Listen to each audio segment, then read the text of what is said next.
This week on the podcast, we're going to talk about side gigs and side hustles, right? Do you want to do full retirement or do you want to have some extra fun on the side, make some extra income? Let's talk about that this week and how it might affect you here on Phil's Tax Hacks and Other Retirement Facts. Welcome into Phil's Tax Hacks and Other Retirement Facts with CPA and personal financial specialist, Phil Putney. Now let's get rolling with today's show. Hey everybody, welcome into the podcast. Thanks for hanging out with Phil and I as we talk investing, finance, retirement, and Phil's side gigs, man. Extra income and fun. There's a moving trend. There's an interesting trend right now that people are not retiring. Okay. Yeah, we talked about it, I think a couple of podcasts ago. There was an article that came out about it. But it's they're and it's not because they want the money. Okay. Yeah, it's not about revenue that they need the income. Yep. They want something to do, right? Yep. But if you're going to have extra money coming in, it could change things a little bit. So we'll talk about that too. But let's talk about some of the stuff that's out there. Okay. So for people doing side gigs and stuff, maybe, if you've left the big career, right? Mm-hmm. You've been there many, many years, whatever the case is, and you just don't want to do it anymore. You're burned out, but you're really good at it, right? Mm-hmm. Well, maybe consulting in that same field is a great way to go about doing that. Yeah. And I've got clients that, as we go through these, have done kind of each one of these. I mean, consulting, this is a big one, where you've left your professional career, whatever that happens to be, at the company you're at, but you have some very valuable knowledge, in whatever industry or specifics that you did that you may be able to leverage now through this consulting type jobs, right? And I mean, the advantage there now is you're doing this on your terms when and if you want and how much, you get to choose what the price is, what the market will bear. So it's a totally different aspect of, you've got some value in your experience and maybe you truly just loved it. You were just done working the 9 to 5, the heavy stress of whatever it is in your career, so to speak, but you still wanted to use this knowledge and you really enjoyed what you did. Well, this could be a great avenue to keep your kind of foot in the game, so to speak, a little bit, but yet generate some in doing consulting where it could be some pretty significant income. And that's the thing to consider with it too, is that you just got to be careful from a tax aspect. Okay. Make sure your tax advisor, your financial advisor understands what you're going to do, how much it is, so they can help, blend that into the plan, especially from taxes, that you're not going to get hit too hard from a tax aspect. So. Right, for sure. Yeah. And so consult, to your point, I mean, you can make some good money doing that. Mm-hmm. Maybe it's something, maybe you were a teacher or an educator or something like that, and you want to kind of continue in that. Like I was thinking about myself as a musician. I thought, well, maybe I could do some guitar lessons or something like that, just to kind of, keep my fingers moving and things of that nature, as well as make a little extra money.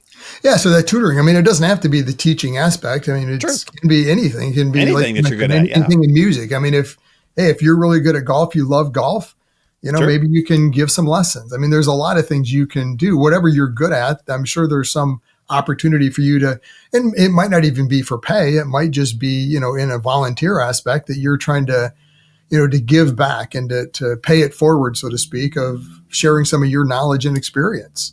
Yeah, very true. Right. Yeah. There's a lot of different little things out there in that regard. Now, this one, I think, Phil, is really blown up. Say what you will about the internet, right? I mean, we're on the internet right now, but the person who's good with their hands, right? Painting, pottery, wood working, right? Building stuff. You can have an Etsy page. You can have your own website. I mean, there's a lot of cool stuff that people could be doing to supplement their income if you want the money, but also just because you love it. Yeah. I mean, I just recently bought a new Mac and found an awesome case on Etsy, nice. It's got actual wood. It's a wood. I mean, it's a plastic frame, but it's got wood, real wood on the top and on the bottom. That's cool. You're not going to find that on Amazon or at the Apple store or whatever else. I mean, if you got something you really like to do, you enjoy working with your hands. To Mark's point, you can do that. I've got several other clients kind of in this same realm that they just love going to estate sales. That's kind of their thing, right? They love going and finding what they can find. And I mean, they've done very well on a side gig, side hustle of, selling whatever it is. I mean, one gentleman I work with does tools, and he's kind of got a niche of anvils. He sells craziest Interesting. thing, anvils of all different sizes and shapes. You'd just be floored if you realized what he pays for some of these things and then what he gets when he sells them on eBay. Wow. But he knows, I mean, he knows that product. He knows specifically what he's looking for. The anvil hustle. That nice. person doesn't, that's selling it through the estate sale. Yeah. Or whatever. And it's many other different tools as well, but that's kind of one of his unique specialties. But so if you like that kind of stuff, you like, going through vintage type products. I mean, go to estate sales and find what you can find and resell them on eBay if you want something to do.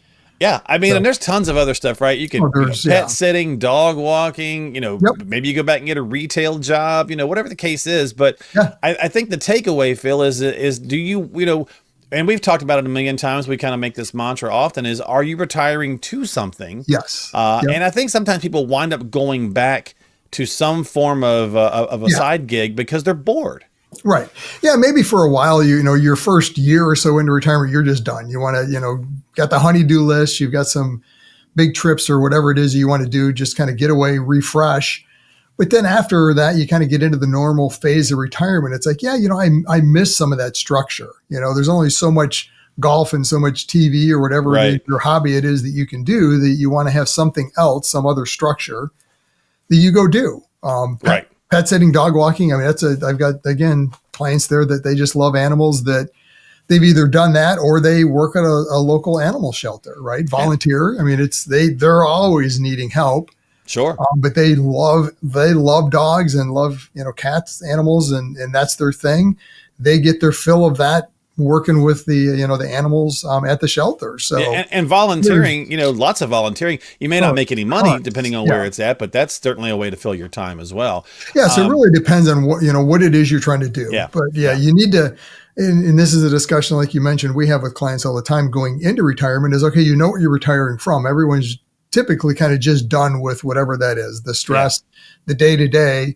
They want to retire, but what are you going to retire to? Because you're soon going to get bored. And I mean, just statistically from a health standpoint, not having something that you're doing can be detrimental in retirement. So you have to have something that kind of drives you, so to speak. What is your passion? And if you can work that into generating even maybe a little bit of side revenue to help pay for your golf habit or whatever it happens to be.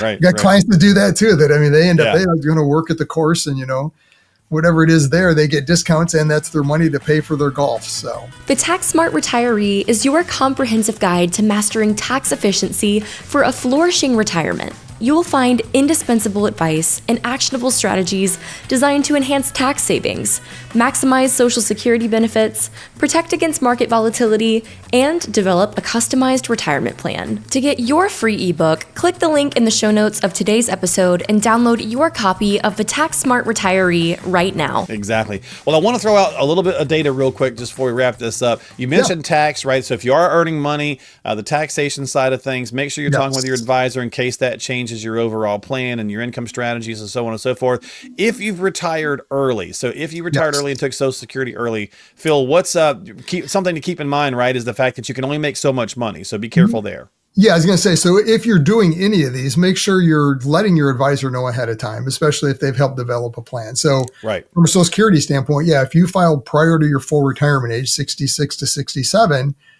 and you have earned income. So any of these are technically going to be considered earned income if you're getting paid. Right. Then you're going to be limited. There's only so much you can earn in earned income before you're going to start losing some of the Social Security benefits. Yeah, it's $23,400 for this year, 23,400. Yep. So if you earn above that, for every $2 over, you're going to start losing $1 of that benefit. Yeah. So you start to, if your goal in doing these side gigs was revenue, well, it's almost a self-defeating purpose at some point. So you've got to be very, very conscious of that. I mean, the other side of it too is just an overall tax planning. From a Roth conversion standpoint, either it's something we do with a lot of our clients, that if we're targeting filling up a certain bracket, the 12, the 22%, whatever it happens to be, right? We've got to understand, well, if you plan on earning 20,000 of whatever side gig type of income, well, we have to understand that. So we're not pushing you into the next bracket with Roth conversions. Mm-hmm. So yeah, it makes sense. And I was going to say, throw in one other quick thing from a tax standpoint that you've got to be careful of. especially if it's the consulting, anything that you're doing, or these side gigs like selling products, anything you're doing that is quote unquote self-employment type income, it introduces you to a whole nother aspect of taxes called self-employment tax, your Social Security and Medicare, that you as an employee, you paid half of it. But now as a self-employed person, you pay both halves, right? So you're going to pay 15.3% in Social Security and Medicare, as well as federal and state tax. So even if you're at a 12% bracket, 15% plus the 12%, Michigan we're 4.25%. So now you're what, 15, 12, 27, 31%. So almost a third of your revenue has gone to taxes. Yeah. So that's the other side to look at too. Something to keep in mind. Really pursuing this for revenue, especially if it's consulting, make sure your price is high enough that you can help, absorb some of that tax cost. Great point. You're bear, so. Yeah. I mean, if you're selling things through certain sites, right, you just get a 1099, right? If you're selling them through, like the Etsy, the eBays, I mean, there's certain levels. Once you get above a certain level, they're going to treat you as a business and send you a 1099-Q. Okay. Now you have to report it on the tax return, but at the end of the day, it's still similar concept. It's, if you sold the product for $100, you're not paying tax on the whole 100. It's the 100 minus whatever it cost you, then minus all the fees for Etsy and eBay or whatever it happens to be, and all the other expenses relating to your business. Gotcha. So, it gets into a whole nother game from a tax standpoint. If you're doing any kind of a side gig, make sure you're talking to a CPA then, so they can give you some advice on, number one, how to prepare for it. Number two, paying in estimated taxes, because you don't want to wait till the end of the year to all of a sudden owe the IRS $5,000, because there's going to be penalties and interest. So for sure, if you're doing any of this, talk to your financial advisor and then a tax advisor. Yeah. And if you watch our podcast and you see multiple shows or whatever, then Bob, this is the aspect of things from last week's conversation. Yeah, exactly. So this is something we didn't even think about to bring it up in last week's show, why maybe to work with a financial professional. Here's yet another little aspect on some of those wrinkles if you're doing some side hustles in retirement. All right. Thanks for hanging out, everybody. We appreciate your time. As always, don't forget to subscribe to us on Apple, Spotify, and YouTube. And of course, you can click the show links below if you'd like to get in touch with Phil, get onto the calendar, have a conversation about how to make sure that you're being effective with your situation. He is a CPA as well as a personal financial specialist. So if you need some help, reach out to Phil at philstaxhacks.com, and we'll see you next time here on the podcast. Phil?